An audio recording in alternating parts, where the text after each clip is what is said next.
The alarm system screamed across the council chambers. Every species represented in the Great Hall turned their attention to the massive holographic display that dominated the center of the room. A wave pattern pulsed in angry red, growing stronger with each passing second. Vexlar's forearms moved rapidly across the control panel, manipulating data streams that most species needed teams to analyze. The xenolinguist's compound eyes reflected the scrolling information, processing what should have been impossible: a signal, a transmission, coming from the edges of known space from a region the Council had marked as primitive and unworthy of attention. "This cannot be accurate," said Supreme Coordinator Thulvan, his crystalline form refracting the red light into bloody patterns across the floor. "Run the diagnostics again." "I have run them 17 times, Vexlar replied, keeping his voice steady despite the fear creeping through his nervous system. "The signal is real, the power output is real, and it is still growing stronger." Around the chamber, the representatives of 47 civilizations began to murmur, whisper, and communicate through whatever methods their biology allowed. The Krinoth delegation released pheromones of aggression. The Etherian choir hummed notes of concern. The silicon-based architects simply went silent, which was always a bad sign. Commander Zixra of the Krinoth Dominion stepped forward, her scales clicking together in agitation. "What is the power requirement for such a transmission?" Vexlar manipulated the display, showing mathematical calculations that made several species gasp in their equivalent ways. "Based on our measurements, the source would need to harness approximately 15% of their star's total energy output to achieve this signal strength." The chamber erupted. Shouts, songs, chemical releases, and electromagnetic pulses of disbelief filled the air. Only civilizations that had achieved Type 2 status on the Kardashev scale could even theoretically harness stellar energy. The Council itself had only 3 member species at that level, and it had taken them millions of years to reach it. "Silence!" Thulvan's voice boomed, amplified by the chamber's systems. "We will approach this systematically. Vexlar, what do we know about the source location?" The display shifted, showing a spiral arm of the galaxy marked in blue. A small yellow star system pulsed with a marker. "The transmission originates from grid sector 773, specifically from the third planet of a G-type main sequence star. Our last survey of this system was conducted 11,000 standard cycles ago." "And the survey results?" asked Merchant Prince Kelnara, leaning forward on his floating platform. "Pre-industrial. Primitive carbon-based life forms. Tool users, but no evidence of electrical technology or even basic chemistry. The planet was flagged as check again in 50,000 cycles and removed from active observation." Zixra's claws extended. "So either our survey was catastrophically wrong, or something has accelerated their development at an impossible rate." "There is a third option," said Etherian Speaker Luce, her translucent form shimmering with anxiety. "This may not be the same species. Perhaps the inhabitants of that world were conquered, replaced by something that chose not to announce itself to us." The possibility hung in the air like poison. An unknown civilization, powerful enough to harvest stellar energy, hiding in plain sight, choosing to reveal itself now, after thousands of years of the Council's watch. It spoke of patience, planning, and technological superiority that made even the ancient species uncomfortable. "Can you decode the transmission?" Thulvan asked. Vexlar's manipulator arms danced across the console again. "I am trying. The signal contains multiple layers. There are mathematical proofs, chemical formulas, what appears to be spatial coordinates, and something else. Patterns that might be language, or might be something we cannot yet comprehend. Show us." The holographic display exploded into complexity. Numbers scrolled past, elegant and precise. Chemical diagrams of molecules both simple and complex. Representations of atomic structures. And then, images. Strange images that made no immediate sense. Curved structures that might be architecture or art. Representations of bipedal figures with only 2 arms and 2 eyes. Landscapes of blues and greens and browns. "They are showing us themselves," Luz breathed. "This is a message of introduction, or a declaration of war," Zixra countered. Why else announce yourself so boldly? Why else demonstrate such power? Merchant Prince Kelnara studied the images with calculating eyes. Look at the structures. Some appear primitive, constructed from organic materials. Others are clearly advanced. This suggests a civilization in rapid transition. Perhaps they have only recently achieved this capability. Recently? Vexillar's voice carried doubt. Commander, 11,000 cycles is nothing. Even the fastest. Developing species in Council records took at least 300,000 cycles to progress from pre-industrial to stellar engineering. This would be 40 times faster than any known evolutionary path. The implications settled over the chamber like a heavy blanket. A civilization that could advance that quickly was either being aided by technology they discovered or they possessed, an inherent quality that made them fundamentally different from every other species in the known galaxy. Neither option was comforting. I recommend immediate military deployment, Zixra said, her voice hard. We establish a perimeter around that system. Nothing gets in or out until we understand what we are dealing with. I recommend observation only, Luce countered. We send science vessels, not warships. We learn before we act. I recommend we calculate potential trade value, Kelnara added, ignoring the glares from both previous speakers. A species with stellar engineering capabilities would have resources worth enough. Tulvan's form flashed bright, demanding attention. We will do all three.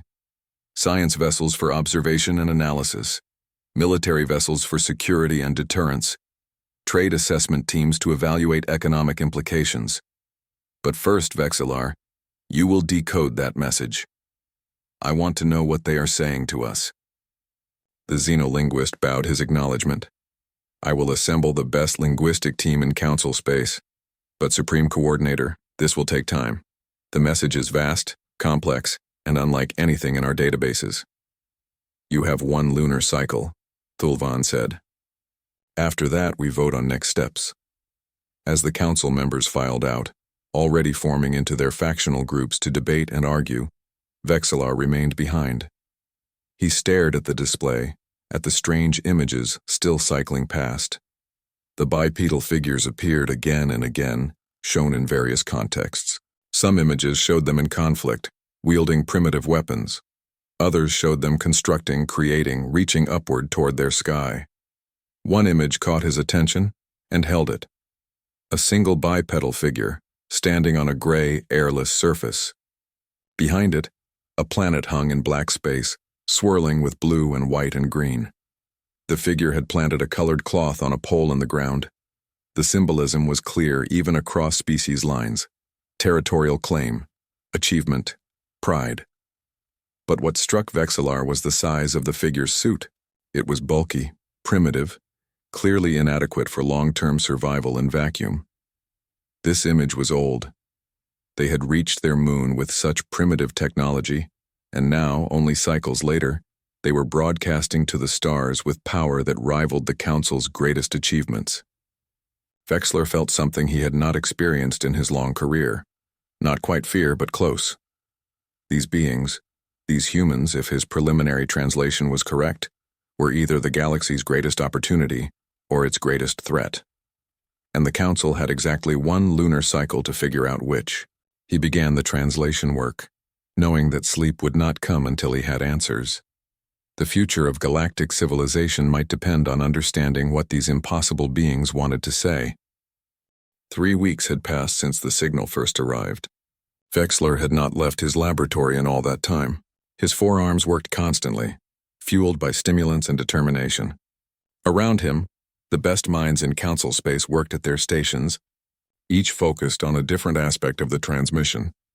I have something, announced Cretix, a cybernetic intelligence whose processing power exceeded most organic species by orders of magnitude.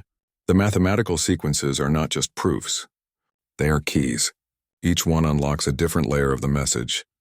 Vexillar scuttled over to Cretix's workstation. Show me. The holographic display revealed cascading data. When the mathematical keys were applied, the seemingly random patterns resolved into structure. Language structure, grammar, syntax, and then finally meaning. They call themselves humans, Vexillar said, his voice shaking slightly. This message is not a greeting. It is an archive, a cultural repository. Why would they send their culture into space? Asked Mira, a Etherian researcher whose form pulsed with confusion. Because they believed they might die, Kretix responded, continuing to process the data. This transmission includes a date stamp.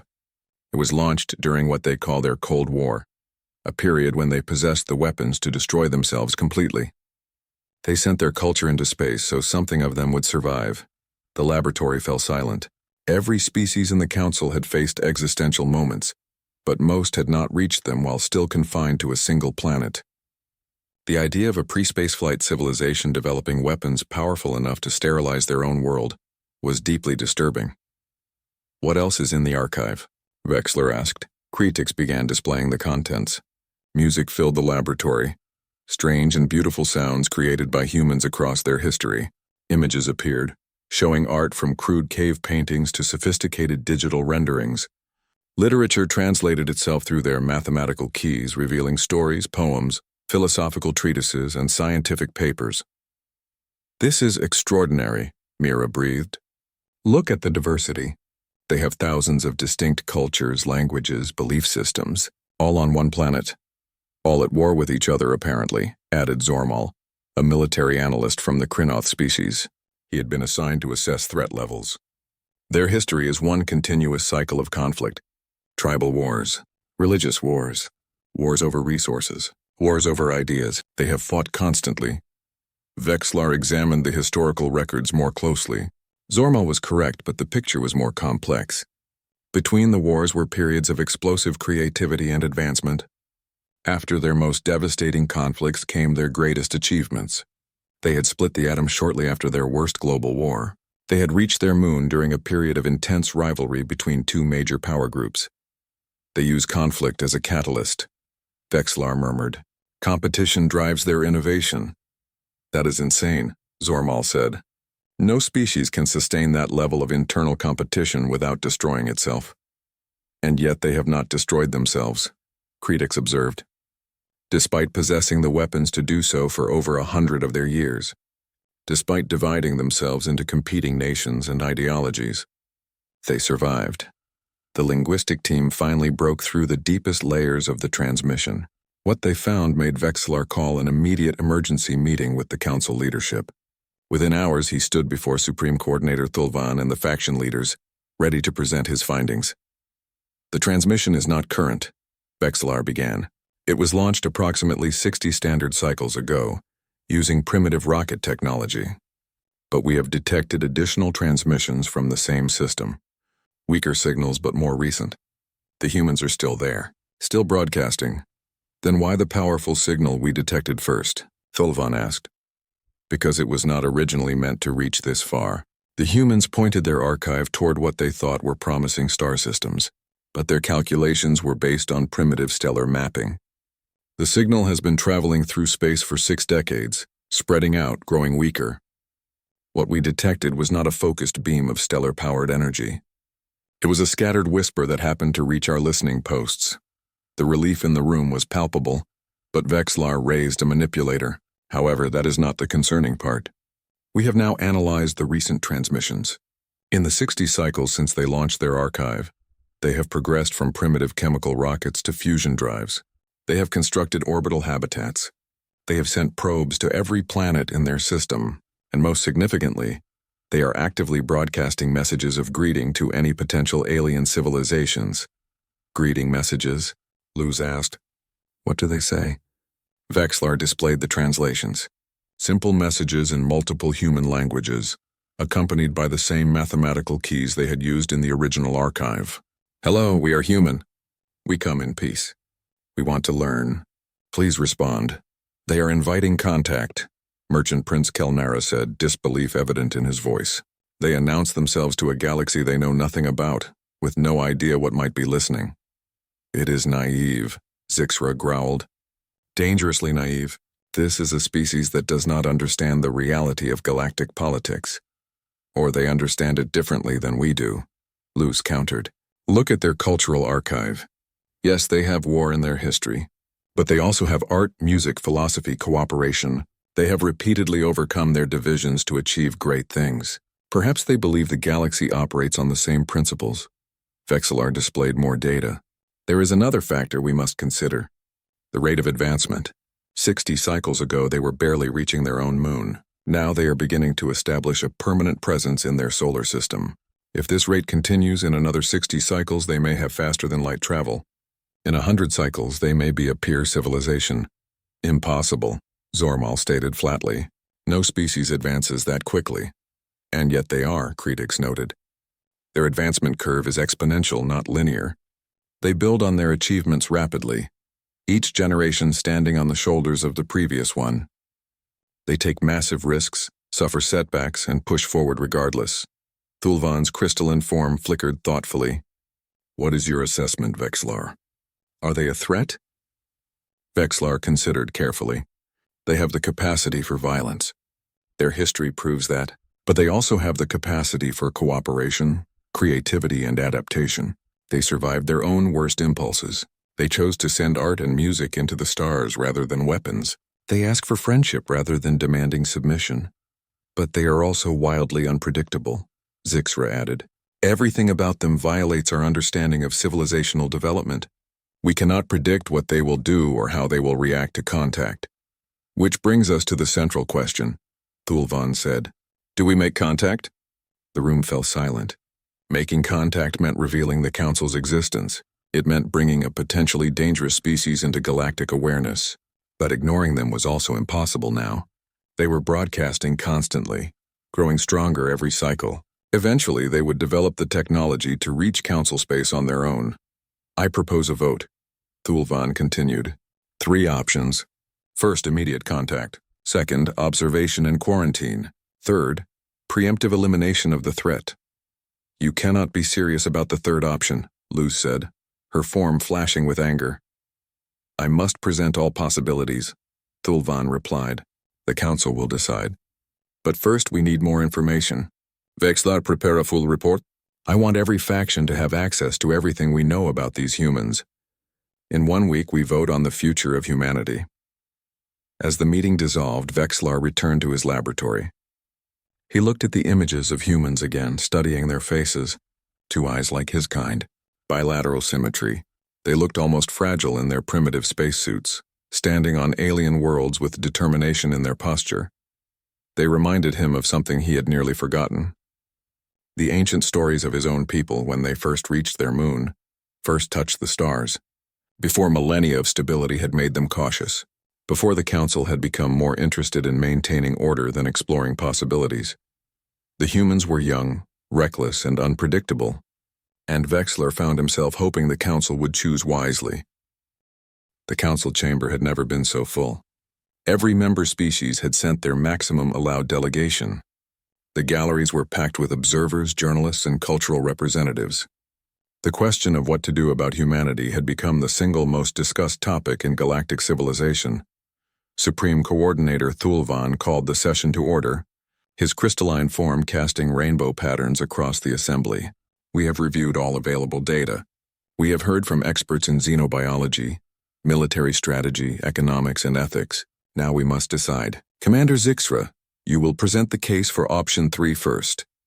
The Krenoth commander stepped forward, her scales reflecting the harsh chamber lights. I will be direct. The humans are an existential threat to galactic stability.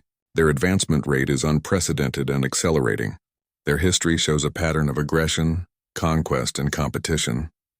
They have survived multiple near extinctions through sheer stubbornness and adaptability. She activated a display showing human warfare through the ages. Primitive spears giving way to chemical explosives, aircraft, nuclear weapons. They achieved nuclear fission while still fighting with propeller-driven aircraft. Within decades, they had weapons that could crack their continental plates. They pointed these weapons at themselves and somehow did not use them. That shows restraint. Luz interjected from her position. That shows luck, Zixra countered. They came within moments of global annihilation multiple times. Only chance prevented catastrophe. Now imagine these beings with antimatter weapons, with stellar engineering, with faster-than-light capability. They could destabilize the entire galactic order. She manipulated the display again. Consider their expansion pattern. They have not yet left their solar system, Yet they have already identified over 4,000 potentially habitable planets within 50 light-years of their world. They have plans, actual documented plans for how to reach these worlds. They do not see limits. They see opportunities. Murmurs rippled through the chamber. The architects, who valued stability above all else, released signals of deep concern. Several merchant species calculated the economic disruption such expansion would cause.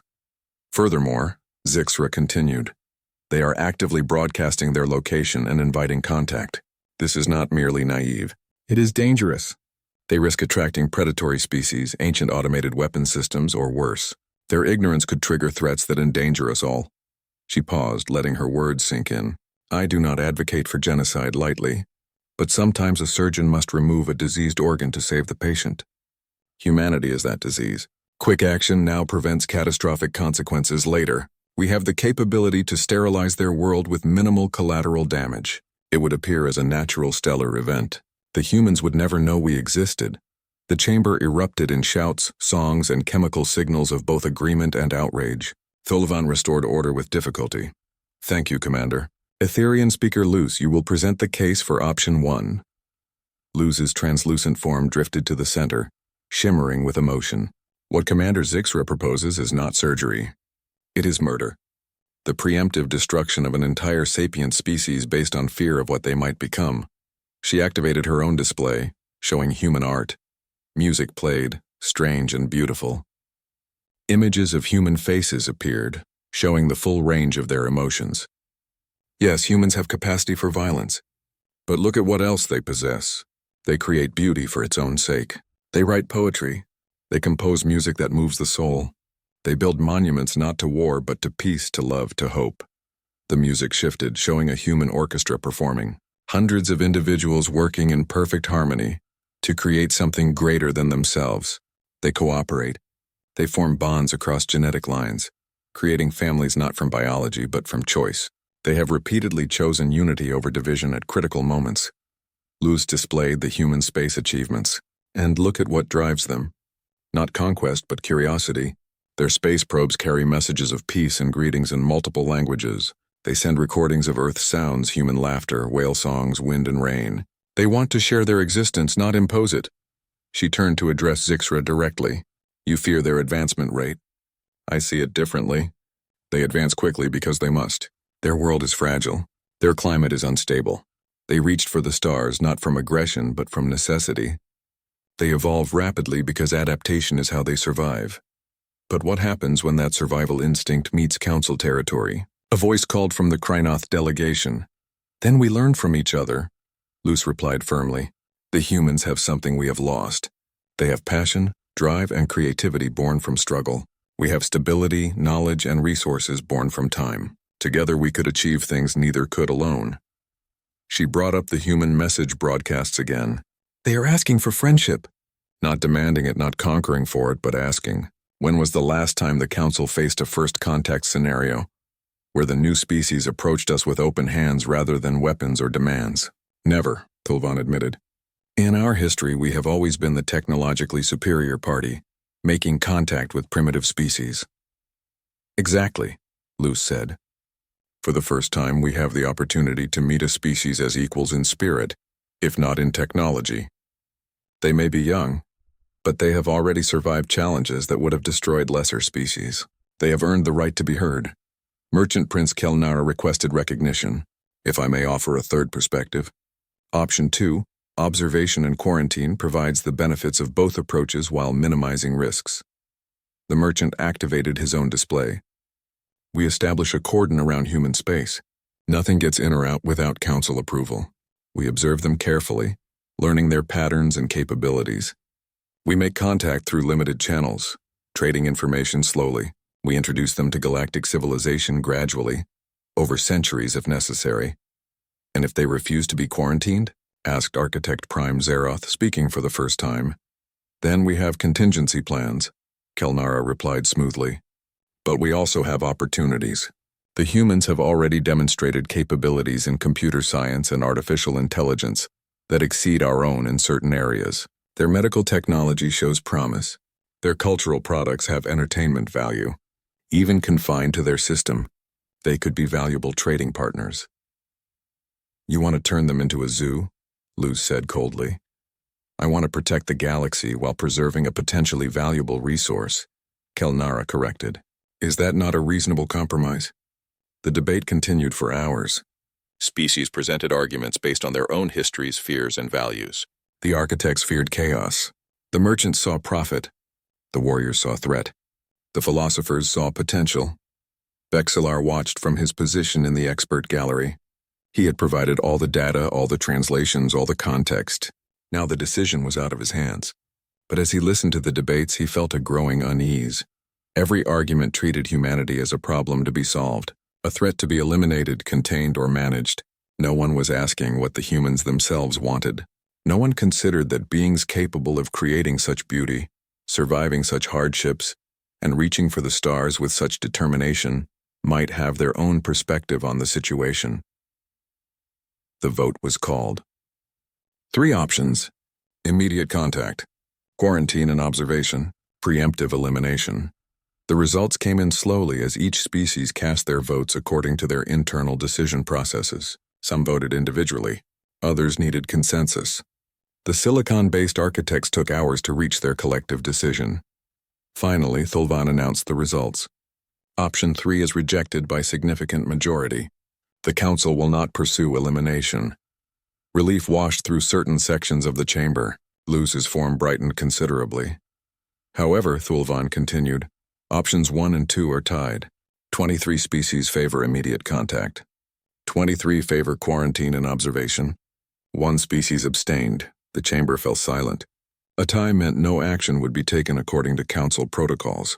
The humans would remain in limbo, unknown and uncontacted, while the Council remained paralyzed by indecision. This is unacceptable, Zixra stated. We cannot simply ignore them. They continue to broadcast. They continue to advance. Every cycle we delay makes them more capable and less controllable. Perhaps that is not a bad thing, Luz said quietly. Before anyone could respond, an alarm sounded. A new signal had been detected from human space. Not a simple broadcast this time, but something else. Something that changed everything. A human spacecraft had just engaged a faster-than-light drive system. The humans were no longer confined to their solar system. They were coming. The Council chamber remained in chaos for 3 full days after the detection. Humans had achieved faster-than-light travel using a method that Council scientists could not immediately identify.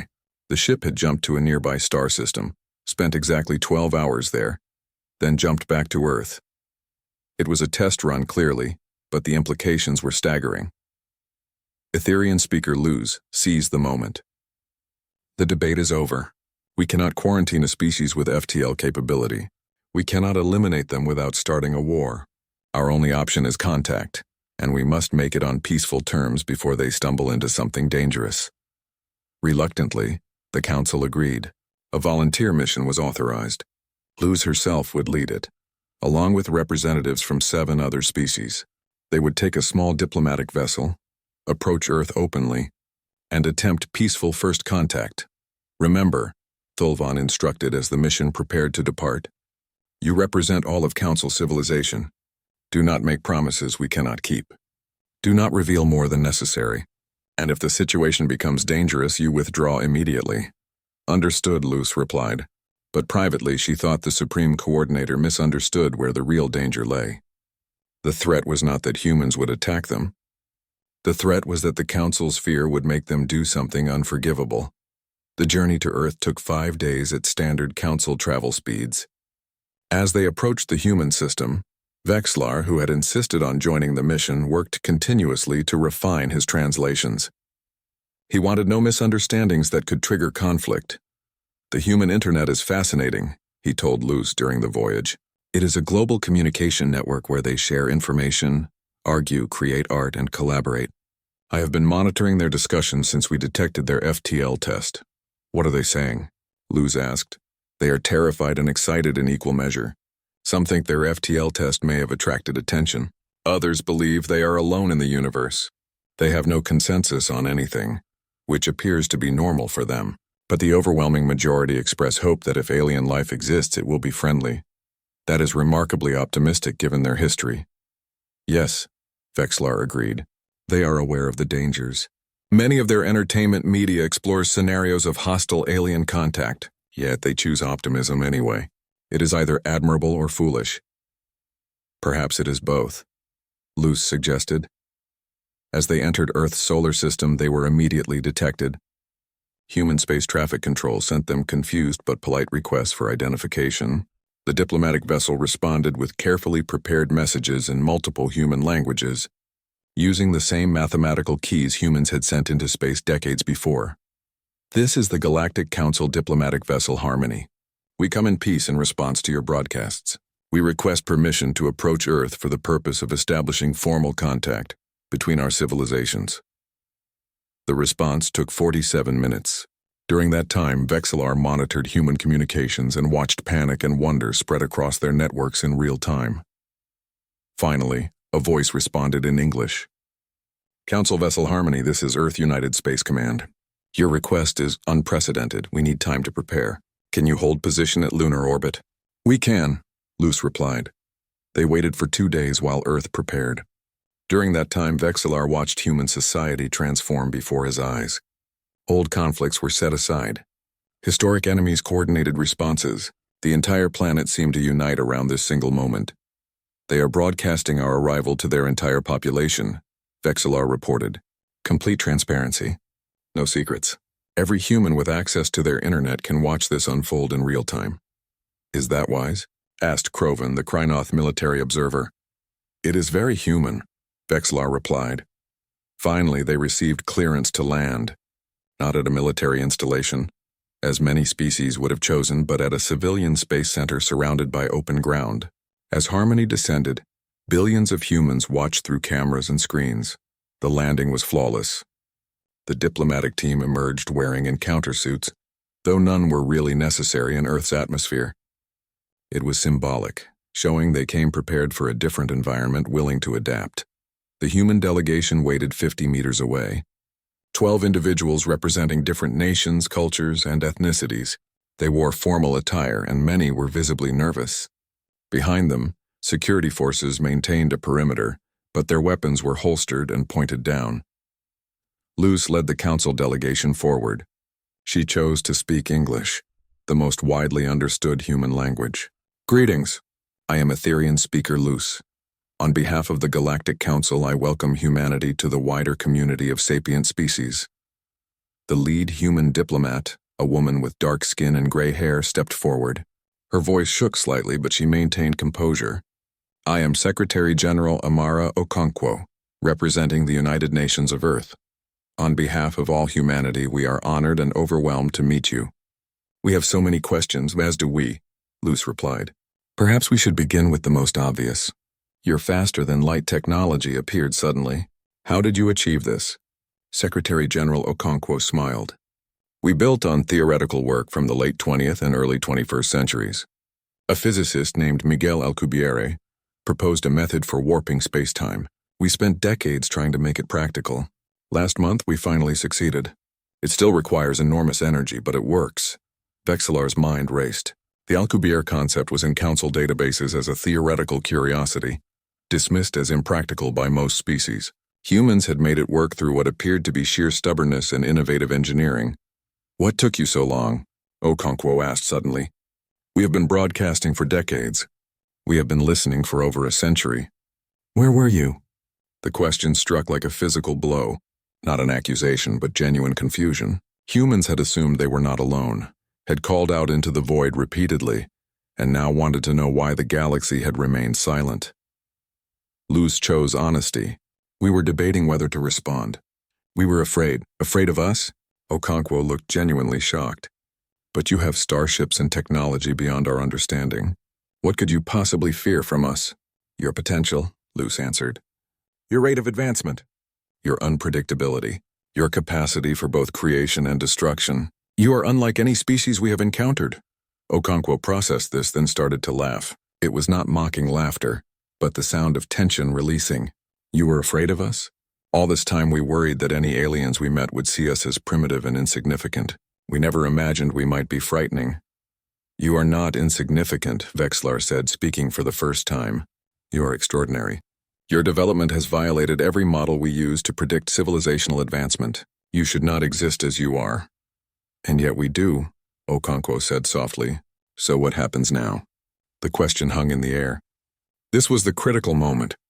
Everything that came next would depend on how they answered. Luz made a decision that would echo through galactic history. Now we learn from each other. Your people have asked for contact, for exchange of knowledge and culture. The Council is prepared to offer provisional membership status. It means you would have representatives in our assembly, access to certain technologies and information, and protection under Council law. What would it cost us? Asked one of the other human diplomats, a man with sharp eyes and suspicious demeanor.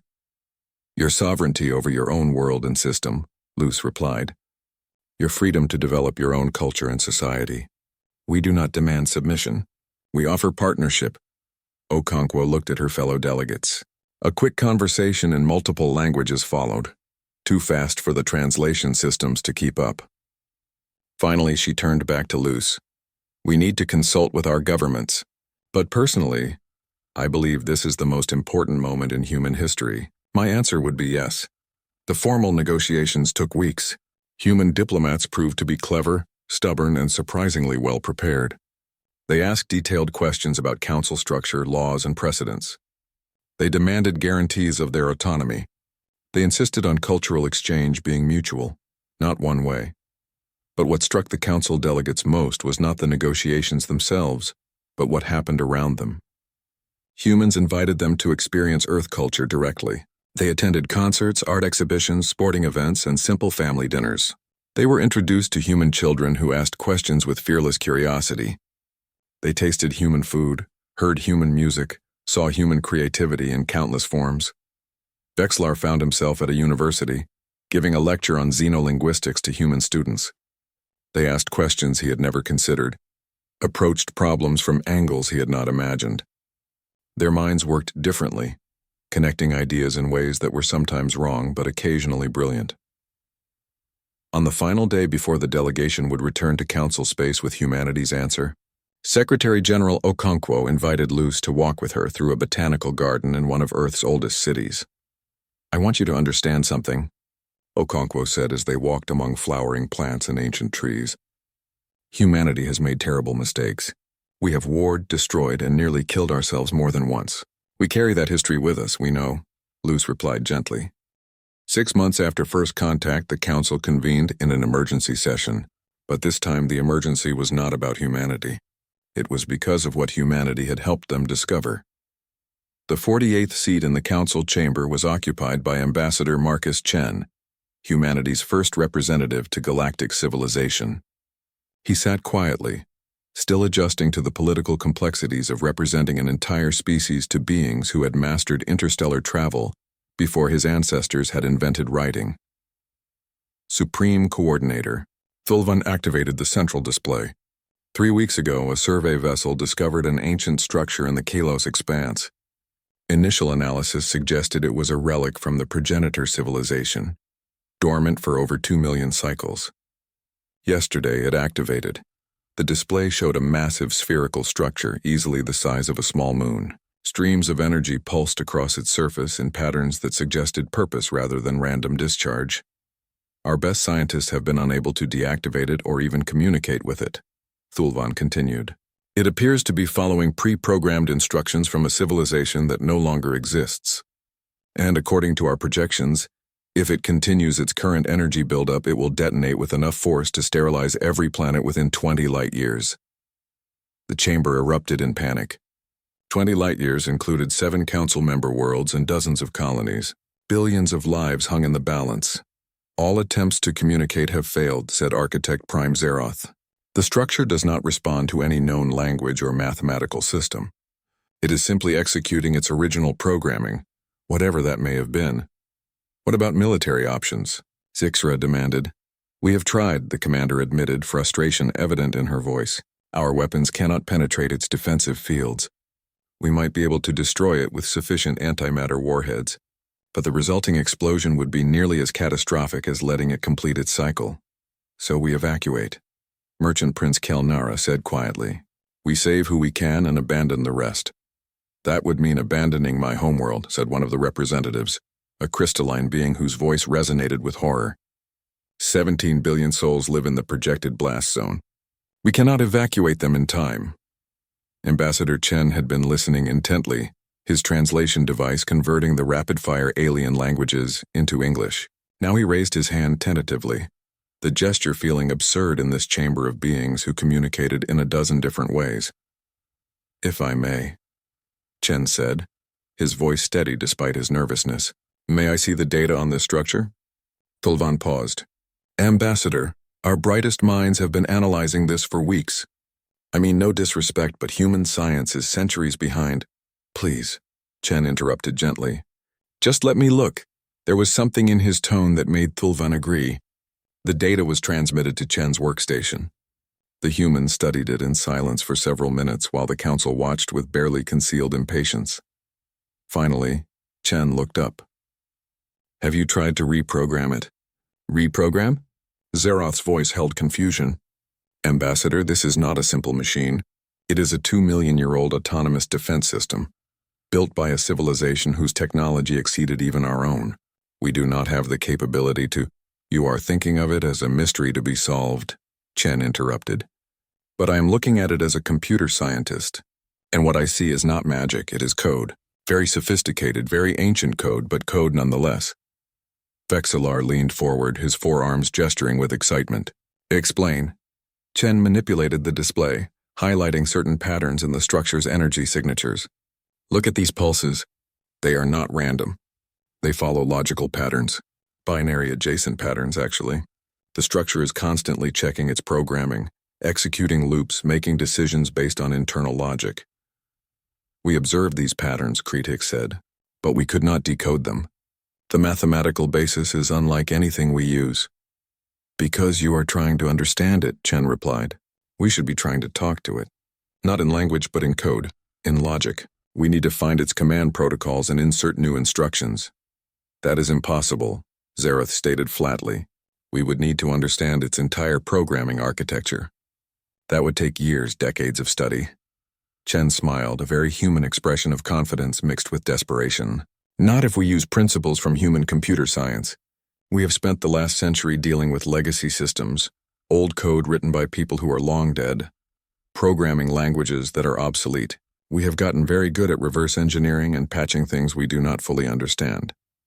You want to hack a progenitor defense system, Luz said, wonder and horror mixing in her voice. I want to try, Chen corrected, because the alternative is letting billions die, and that is not acceptable. The council debated for hours. The risks were enormous. If they failed, they might trigger the structure to detonate immediately. They might lose their only chance to evacuate. They might make things worse, but they had no better options. And something about the human ambassador's confidence was compelling.